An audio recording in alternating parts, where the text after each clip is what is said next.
औज़ुबिल्लाहिस्समीउल अलीम मिनश्शैतानिर्रजीम बिस्मिल्लाहिर्रहमानिर्रहीम। आज सुबह फजर की नमाज में हमारी मस्जिद के पेश इमाम ने सूरत सफ़ के 2 रकू पढ़े थे, उनकी तिलावत फरमाई तो मैं उनका आसान ज़बान में मफ़हूम बयान कर देता हूँ। बिस्मिल्लाहिर्रहमानिर्रहीम। पहले रकू में अल्लाह फरमाते हैं कि ज़मीन व आसमान की हर शय अल्लाह की तस्बीह में लगी हुई है। फरमाया कि वो क्यों कहते हो जो तुम करते नहीं हो, ये बात अल्लाह को सख्त नापसंद है। फरमाया कि डींगे मत मारो, क्योंकि डींगे मारना नकम्मे और नकारा लोगों का काम है। फरमाया कि हक़ व बातिल की कशमकश अज़ली है। हज़रत मूसा और ईसा अलैहिस्सलाम के साथ भी यही मामला पेश आया। ईसा अलैहिस्सलाम ने कौम को बशारत दी कि मेरे बाद जो रसूल आएगा उसका नाम अहमद सल्लल्लाहु अलैहि वसल्लम है। फरमाया कि जो अल्लाह पर झूठ गढ़ता है वो सबसे बड़ा जालिम है और अल्लाह जालिमों को राह नहीं दिखाता। फरमाया कि अल्लाह ने अपना रसूल हदायत दीन हक देकर भेजा कि वो उसे तमाम दीनों पर गालिब कर दे, अगरचे मुशरिकों को ये बुरा लगे। उसके बाद सूरत सफ़ की दूसरे रुकू में अल्लाह ताला फरमाते हैं, और ईमान वालों को ये हदायत दी जाती है कि अल्लाह और उसके रसूल सल्लल्लाहु अलैहि वसल्लम पर ईमान लाओ, अल्लाह की राह में जानो माल से जहाद करो, ये तुम्हारे लिए बेहतर है। वो तुम्हें बख्श देगा और जन्नतों के अंदर दाखिल कर देगा। फरमाया तुम अल्लाह के मददगार बन जाओ। हज़रत ईसा अलैहिस्सलाम के साथियों ने जवाब दिया कि आप अल्लाह की मदद करना चाहते हैं तो हम आपके मददगार हैं, और हमने मोमिनों की मदद की और वो मुखालिफों पर गालिब आ गए। इस तरह मुसलमानों को फतह और गलबे की खुशखबरी सुनाई गई है। वाहिर दावाना अनिल हम्दुलिल्लाहि रब्बिल आलमीन। अल्लाह का कलाम बेशक सच्चा है। अब हम बात को बढ़ाना चाहते हैं स्पेसिफिक परफॉर्मेंस ऑफ कॉन्टेक्स्ट के हवाले से। कल हमने इसके कॉन्टेक्स्ट में कुछ डिस्कशन की थी,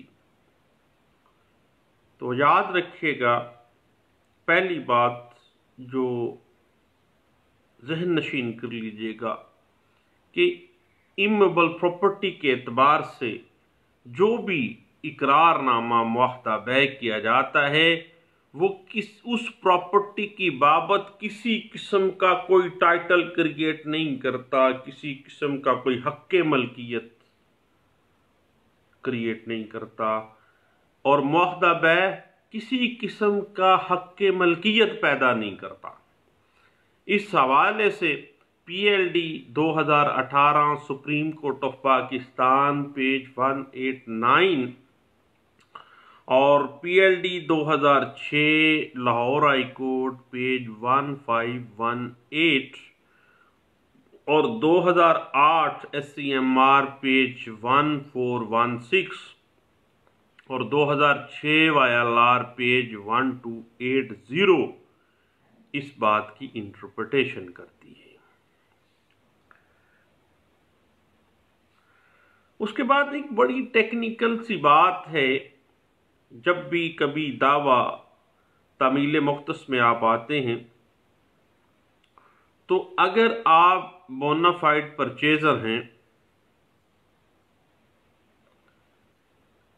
देन अगर आपके इल्म में ये बात आती है कि ये प्रॉपर्टी और भी लोगों को फरोख्त की गई है तो इससे आपको कोई फर्क नहीं पड़ता। आप बोनाफाइड परचेजर हैं, आप specific performance of that specific contract के लिए कोर्ट के अंदर आ गए हैं, तो दीगर अगर किसी खरीदार उस प्रॉपर्टी की कोई दस्तावेजात हैं तो उसकी मंसूही के बगैर भी आपका दावा तामील मुख्तस जो है वो पेशरफ्त है, उसमें कोई किसी किस्म का कोई लकूना नहीं है। इस बात की interpretation PLD 2015 supreme court page 187 में की गई थी। उसके बाद कल एक साहब कह रहे थे कि क्या जो एग्रीमेंट करना है, जो कॉन्ट्रैक्ट करना है,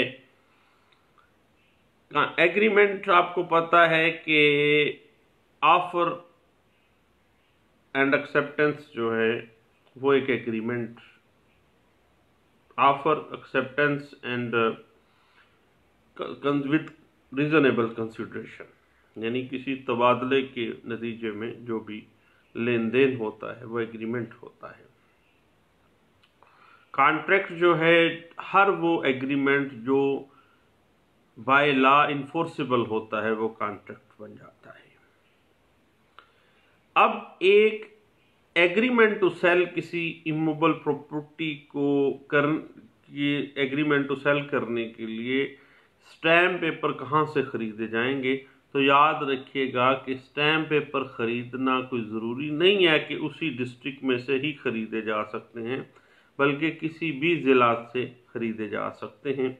इस बात की अगर आप मज़ीद इंटरप्रिटेशन देखना चाहते हैं तो 2006 ILR पेज 2446 जो है वो इस बात की इंटरप्रिटेशन करती है। उसके बाद याद रखिएगा कि दावा तामील मुख्तस जो है उसका बर्डन ऑफ प्रूफ जो है वो उस प्लेंटिफ के ऊपर है जो कि उस कॉन्ट्रैक्ट की स्पेसिफिक परफॉर्मेंस चाह रहा है। इस हवाले से 2019 YLR पेज 223 जो है वो इस बात पे बड़ी अच्छी डिस्कशन देता है ये केस लॉ। उसके बाद जहां तक मामला आ जाता है अंदर मियाद वो कॉन्ट्रैक्ट का, यानी time is the essence of agreement, इस पे चंद साल पहले बड़ी मेरी एक केस में मामला सामने आए थे। याद रखिएगा कि जो मियाद मुकर्रा है मुआहदा का, उस मियाद मुकर्रा के अंदर भी फ्लेक्सिबिलिटी मुमकिन है, लचक हो सकती है। इस हवाले से PLJ 2009 सुप्रीम कोर्ट 118 जो है और 2009 SCMR पेज 119 और PLJ 2009 सुप्रीम कोर्ट पेज 118 जो है वो इस बात की इंटरप्रिटेशन काफ़ी हद तक अच्छे अंदाज में करती है। और तामील मुआहदा मुख्तस के अंदर जो कॉन्ट्रैक्ट है उसमें वक़्त की पाबंदी के ऊपर जो मुख्तलिफ प्रिंसिपल्स ड्रा किए गए थे, उस हवाले से अगर आप देखना चाहें कि तामील मुआहदा मुख्तस में वक्त की पाबंदी लाजमी कोई इतनी ज़्यादा तोप चीज़ नहीं है कि जी बस अब इसके बियॉन्ड आप नहीं जा सकते। अब जनाब बस फ़लाँ डेट थी तो फ़लाँ डेट गुजर गई है, अब मुआहदा इनफ्रक्शस हो गया है, वादा ख़त्म हो गया, कहने की बातें हैं, होता शवाता कुछ नहीं है। इस हवाले से 2016 YLR पेज 551 और PLD 2018 सिंध हाई कोर्ट का फैसला है, पेज है 703 और 2019 YLR पेज 89 जो है वो इस बात पे बड़ी अच्छी डिस्कशन करती है। उसके बाद अगर उस कॉन्ट्रैक्ट के अंदर जिसकी स्पेसिफिक परफॉर्मेंस के लिए आप आए हैं, अगर रकम अदा हो चुकी है और सेलर ने कब्जा दे दिया है, मान जाता है हर चीज को, तो फिर पीछे क्या रह गया है। इट मीन कि वो एग्रीमेंट तो एडमिटेड है कि उसने रकम वसूल कर ली, कब्जा दे दिया, देन पीछे रह गई रजिस्ट्री, तो वो करवाने का वो पाबंद है और फौरी तौर पर वो रजिस्ट्री करवानी चाहिए। इस हवाले से 2004 SCJ पेज 798 जो है वो इस बात की इंटरप्रिटेशन करती है। उसके बाद खवातीन के साथ जो एग्रीमेंट टू सेल है, उसमें आपको पता है कि पर्दा नशीन लेडी एक बड़ा ख़तरनाक सा पहलू होता है कि वो बीबी जो पहले प्रॉपर्टी डीलर बनी होती है, अपनी प्रॉपर्टी खुद बेच देती है, बाद में जब फट्टा पड़ता है तो फिर वो पर्दा नशीन लेडी बन जाती है। अब पर्दा नशीन लेडी की डेफिनेशन तो आपको इस पे यूट्यूब पे मेरा एक सेगमेंट मौजूद है पर्दा नशीन लेडी के ऊपर, वो ज़रूर आप देखिएगा। याद रखिएगा कि जब भी कभी आप एग्रीमेंट टू सेल किसी प्रॉपर्टी के हवाले से करने के लिए आए और आगे से कोई लेडी शेडी हो, तो भाई उसका कोई नुमाइंदा, कोई रिश्तेदार, कोई खैर ख्वाह जो है उसको लाजमी उस एग्रीमेंट में मौजूद कर लें और उसका बतौर गवाह जो है उसको ज़रूर रख लेना चाहिए। इस हवाले से अगर आप मज़ीद कुछ इंटरप्रिटेशन देखना चाहें तो 2018 SCMR पेज 2080 जो है ये इस बात की बड़ी अच्छी इंटरप्रिटेशन करता है। और दावा तामील मुख्तस के अंदर बाज़ औक़ात ये बात आती है कि एक ही प्रॉपर्टी कई और हाथों में आगे बिक चुकी होती है। तो भाई मामला ये है कि अगर आप ऐसी पार्टी हैं जो दूसरी या तीसरी जगह के ऊपर आपको सेल आउट किया गया है, तो देन आपने अपनी बोनाफाइडी परचेज़र का बतौर बोनाफाइडी परचेज़र अपने आप को साबित करना है और आपने यही प्ली लेनी है कि पहली सेल जो हुई थी या पहला जो कॉन्ट्रैक्ट हुआ है माबैन सेलर एंड अदर पार्टी, उसके बारे में मुझे कोई इल्म नहीं था, अदरवाइज मैंने ख़ामख़ाह में पैसे फंसाने थे, ऐसी रोले वाली प्रॉपर्टी ज़रूर मैंने लेनी थी। इस हवाले से अगर आप कुछ इंटरप्रिटेशन देखना चाहें तो 2004 SCJ पेज 773 इस बात की इंटरप्रिटेशन जो है वो मौजूद है।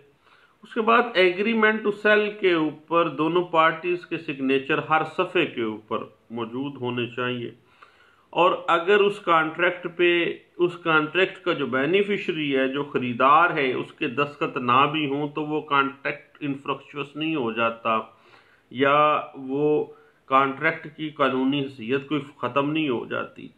इस हवाले से 2017 SCMR पेज 98 जो है वो काफ़ी हद तक इस बात को इंटरप्रेट करता है।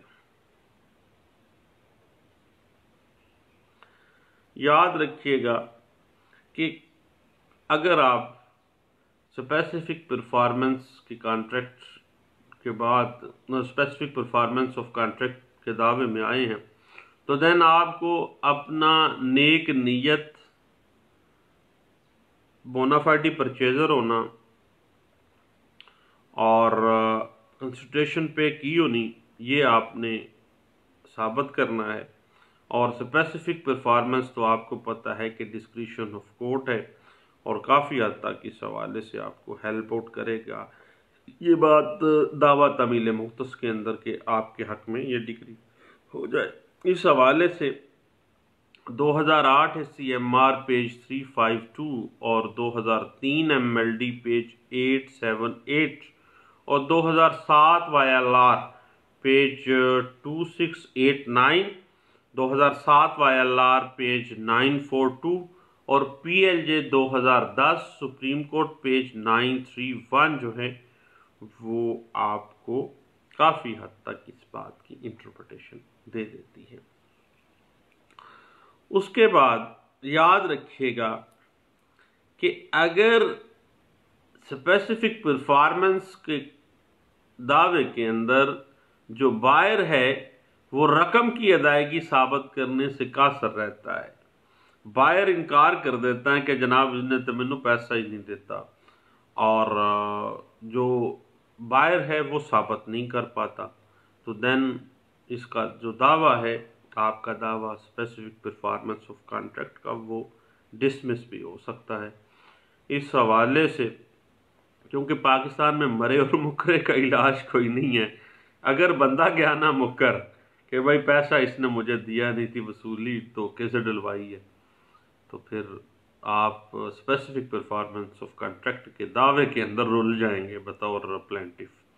इस वजह से जब भी आप अदायगी रकम की दें तो उसका सबूत अपने पास लाजमी रखना है, अदरवाइज आपका दावा डिसमिस है जनाब। इस हवाले से 2006 YLR पेज 2257 है, और कॉन्ट्रैक्ट के अंदर जो टाइम लिमिट है, वो टाइम लिमिट के हवाले से कि time is the essence of contract, के उस मुकर्रा मुद्दत मुकर्रा वक़्त पे पैसा दिया जाएगा, ठीक है जी।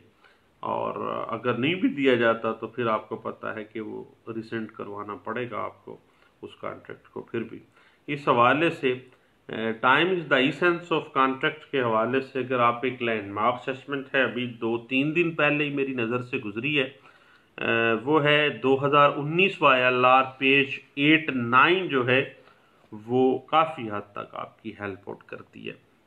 उसके बाद याद रखिएगा कि अगर आप किसी माइनर के साथ, किसी मबूसुल हवास शख्स के साथ, किसी लूनेटिक के साथ को मुआदा करते हैं और उसका कोई गार्डियन मुकर्रर नहीं हुआ वो अदालत से, बल्कि मेरे पास पिछले दिनों एक मामला था, उसमें बड़े भाई ने अपने छोटे पागल भाई की तरफ से एक मुआदा कर दिया था, एग्रीमेंट टू सेल का, प्रॉपर्टी उनको विरासत में मिली थी। तो ऐसा जो मुआहदा भय है वो इलीगल हो जाता है और वॉइड होगा। उसका तरीक़ाकार तो आपको पता है कि पहले बाकायदा उसका गार्डियन मुकर्रर होना था, उसके बाद फिर उसके बेनिफिट के लिए, उसके इंटरेस्ट की खातर ही वो प्रॉपर्टी जो है वो सेल आउट होनी थी। इस हवाले से 2018 YLR पेज 2691 जो है वो काफ़ी हद तक आपको हेल्प आउट करती है। उसके बाद याद रखिएगा कि जब भी आप स्पेसिफिक परफॉर्मेंस ऑफ कॉन्ट्रैक्ट के लिए आते हैं, तो स्पेसिफिक परफॉर्मेंस ऑफ कॉन्ट्रैक्ट में आते ही आपने जो पहला काम करना है ना, वो बकिया जो ज़र समन है वो आपने जमा करवाना है कोर्ट में, ताकि आप ये साबित करने में कामयाब हो जाएं कि मैं जो ये मामला है इस कॉन्ट्रैक्ट की स्पेसिफिक परफॉर्मेंस का, उसमें मैं तो नेक नीति के साथ चल रहा हूँ और मैं अपने एंड के ऊपर जो लायबिलिटी है उसको फुलफिल करना चाहता हूँ, जबकि दूसरी पार्टी ऐसे नहीं कर रही। तो बतौर प्लेंटिफ आपने बकाया जो ज़र समन है वो अदालत में फौरी जमा करवाना है, अदरवाइज आपका दावा इसी ग्राउंड पे डिसमिस भी हो जाएगा। इस हवाले से 2019 YLR पेज 223 जो है वो काफ़ी हद तक इस बात की इंटरप्रिटेशन करती है। याद रखिएगा कि अगर एग्रीमेंट टू सेल रजिस्टर्ड हुआ है और अदायगी रकम के ऊपर रजिस्ट्रार ने बाकायदा तौर पर मुकम्मल फीस वसूल करने के बाद अदायगी रकम की मोहर सबत कर दी है, तो देन ऐसी अदायगी रकम जो है बै के लिए वो दुरुस्त सफ़र होगी कि इन्होंने एग्रीमेंट टू सेल को भी रजिस्टर्ड करवा दिया। आजकल आपको पता है कि 1% उस प्रॉपर्टी का दे के लोग एग्रीमेंट टू सेल को भी रजिस्टर्ड करवाते हैं। और इस हवाले से अगर आप एक लैंडमार्क जजमेंट है 20 की NLR 2007 सिविल डाइजेस्ट पेज 395 जो है वो काफ़ी हद तक इस बात की इंटरप्रिटेशन करती है। उसके बाद याद रखिएगा कि बकिया रकम बतौर जो आप प्लेंटिफ आपने जमा करवा देनी है ताकि आपके बोनाफाइडी परचेजर होना साबित हो जाए और आप अपने एंड पे तमाम जो लायबिलिटी है उस कॉन्ट्रैक्ट की उसको फुलफिल करना चाह रहे हैं। और याद रखिएगा कि जमाशुदा जो रकम है अगर वो नहीं जमा करवाई गई है, टाइम गुजरता गया है, तो फिर जो बकिया रह जाने वाली रकम है उसके ऊपर कुछ मुनाफा भी जो बाया है वो वसूल करने का हकदार होता है। और ये कतई सूरत सूद वाले मामले में इसको ना लेके जाइएगा कि जी देखें मखसूस वक़्त के बाद अगर पैसा लेना है तो फिर बढ़ा के आप ले रहे हैं। नहीं, ये तजारत है, लाजमी बात है। उस बेचारे ने कुछ 4 साल वो भी तो रोला है। अब बजाय इसके कि 4 साल बाद वही उसको 10 लाख देने इसकी बजाय क्यों बेहतर नहीं है कि उसको कोई 11 लाख दे दें। ये तजारत है, अल्लाह ने इसको हलाल करार दिया है और सूद को अल्लाह ने हराम करार दिया। अब बात इस हवाले से आप 2007 YLR पेज 2479 और अभी लेटेस्ट 2019 की एक लैंडमार्क जजमेंट इसी के ऊपर आई थी, उसमें बाकायदा तौर पर दुगना जो ज़रे समन था वो वापस करवाया गया। यानी दावा इस तरह से डिग्री किया गया कि अब वो प्रॉपर्टी तो कई हाथों आगे बिक गई, प्रॉपर्टी जो है वो वापस नहीं की जा सकेगी, नहीं डिलीवर की जा रही। फिर ज़रे समन जो है जो वसूल किया हुआ था सेलर ने उसको दुगना देने की डिग्री की गई थी। और इस तरह से जमाशुदा जो भी रकम है या बाकी रह जाने वाली रकम है उस पर कुछ मुनाफा भी या जो आप लिखते हैं बाज़ औक़ात कुछ ज़्यादा, तो वो भी जायज़ है। इस हवाले से 2019 YLR पेज 223 जो है वो इस बात की इंटरप्रिटेशन करती है। और इस हवाले से अगर आप देखना चाहें तो एक लैंडमार्क जजमेंट है सुप्रीम कोर्ट ऑफ पाकिस्तान की, जिसमें ये वाज़े भी किया गया था कि दावा तमील मुख्तस में चूँकि टाइम लगता है तो बाया के प्रॉपर्टी का जो पैसा होता है वो बाज़ औक़ात स्टॉक ऑफ हो जाता है, तो वक़्त के साथ साथ करेंसी की वैल्यू भी कम हो जाती है। इस वजह से कुछ ज़्यादा पैसे भी उसको अदा किए जा सकते हैं। और इस पे बाकायदा सुप्रीम कोर्ट ऑफ पाकिस्तान ने जजमेंट पास की थी 2017 SCMR पेज 902 जो है वो इस हवाले से काफ़ी अच्छी गाइडलाइंस फ्राहम कर रही है। बाकी जहाँ तक कुछ मुआवजे का तल्लक है या कुछ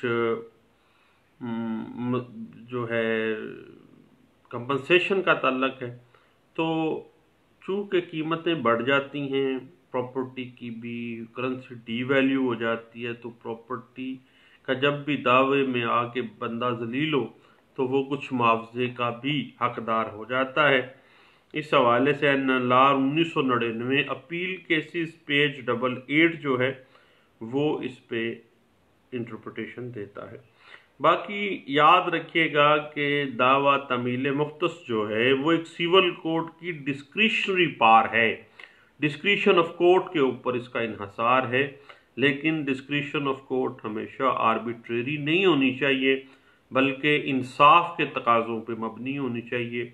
जब कभी कानून और इंसाफ एक दूसरे के आमने सामने आ जाएं तो एक जज को चाहिए कि वो इंसाफ का साथ देगा, क्योंकि इंसाफ हमेशा कानून पर प्रिवेल करता है और कानून इंसानों के लिए बनाया गया है, इंसान कानून के लिए नहीं बनाए गए। नासिर इकराम भट्टी साहब अक्सर औक़ात मेरे बड़े अच्छे दोस्त उनके पास बैठे तो ये जुमला कह रहे होते हैं, अल्लाह उनको सेहत और उनको कामयाबियाँ दे।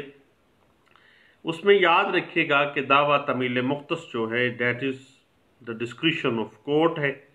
और इस हवाले से आप 2007 MLD पेज 119 और PLJ 2006 Lahore high court page 1329 और 2006 YLR पेज 1520 जो है वो आप देख सकते हैं। तो अब बात आ जाती है नेक्स्ट जो इसकी टेक्निकलिटीज़ हैं suit for specific performance of contract की।